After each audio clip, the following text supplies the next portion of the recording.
I don't know if I mentioned this before, but on the inside of the holster, where you stitch down your tab, you want to make sure you put a groove in there to protect the thread as your knife goes in and out. Just one of those things that I like to do. You probably don't need to. Yeah, you probably do. So that's one that I don't know if I mentioned that before, but I have this tool, which has a bit to freehand groove, so I can groove that. And then I just stitch her down. A little glue on there too, but mostly just a stitching. And let's hope I can get the thread through the needle. You know, it's going to be a difficult one.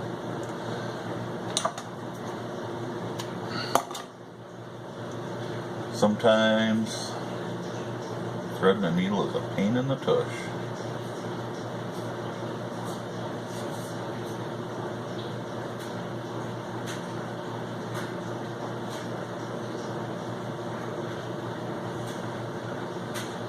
I think I've showed threading a needle before.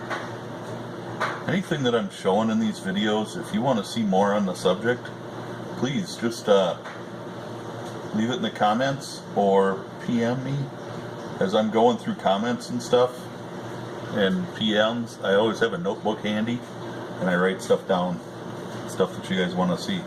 So, you know, don't be afraid to let me know.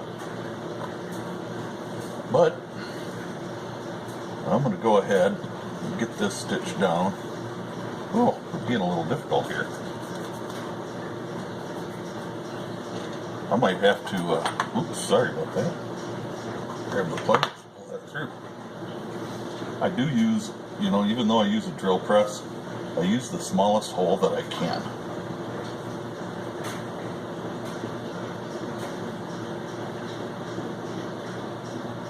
So, let's go this way.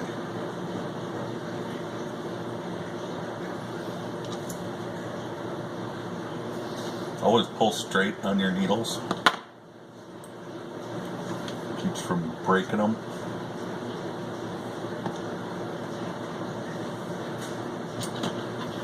Keeps from breaking them, it keeps from bending them.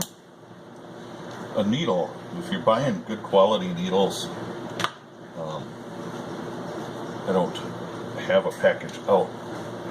I use a John James needle, and it's a good quality needle, so I don't have issues with them. I've bent them and I've broke them, but you know, I buy a 25 pack of them, and it lasts me, oh gosh, close to a year. Just, you know, taking care of your stuff as you're going.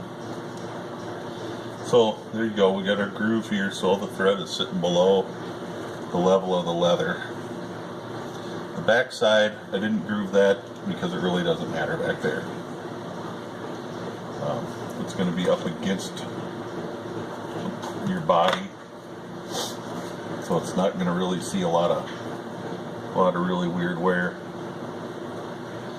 Anyway, I'm going to go ahead and get this all stitched up. And,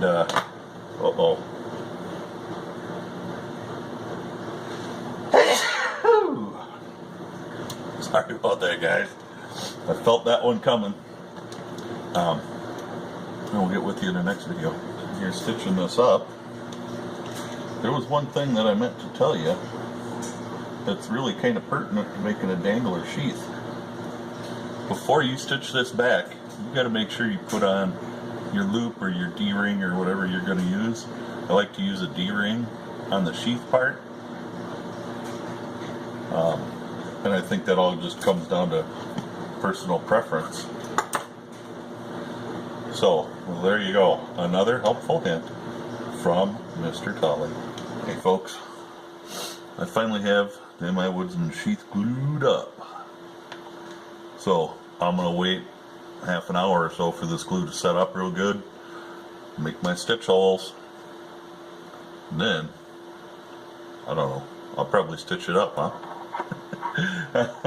I'm trying to be funny and I'm not a very funny kind of guy. Hey guys, Mr. Tolly's back. I have it to the point where we can finally, it's all stitched and everything. Came out pretty decent. I like it.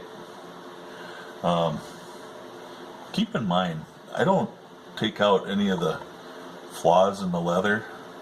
And if I had to guess, I'd say this cow rubbed up against a little barbed wire here. And I think those things, those kind of flaws just add character to the sheath. Or the holster, or whatever it is. Depends on what it's for, of course. But I think that just adds some character to it.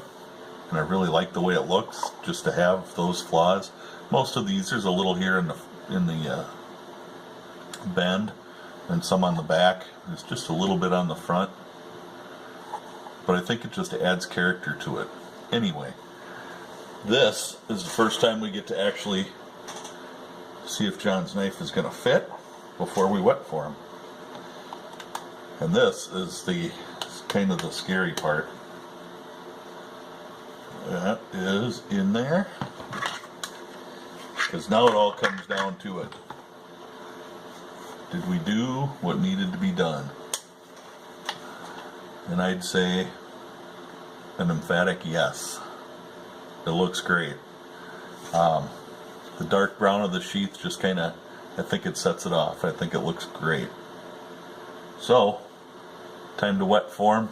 And what I'll do before I do that, I'll tape the knife up. I'll wrap it in plastic and tape it. That leaves a little extra room too when you're forming.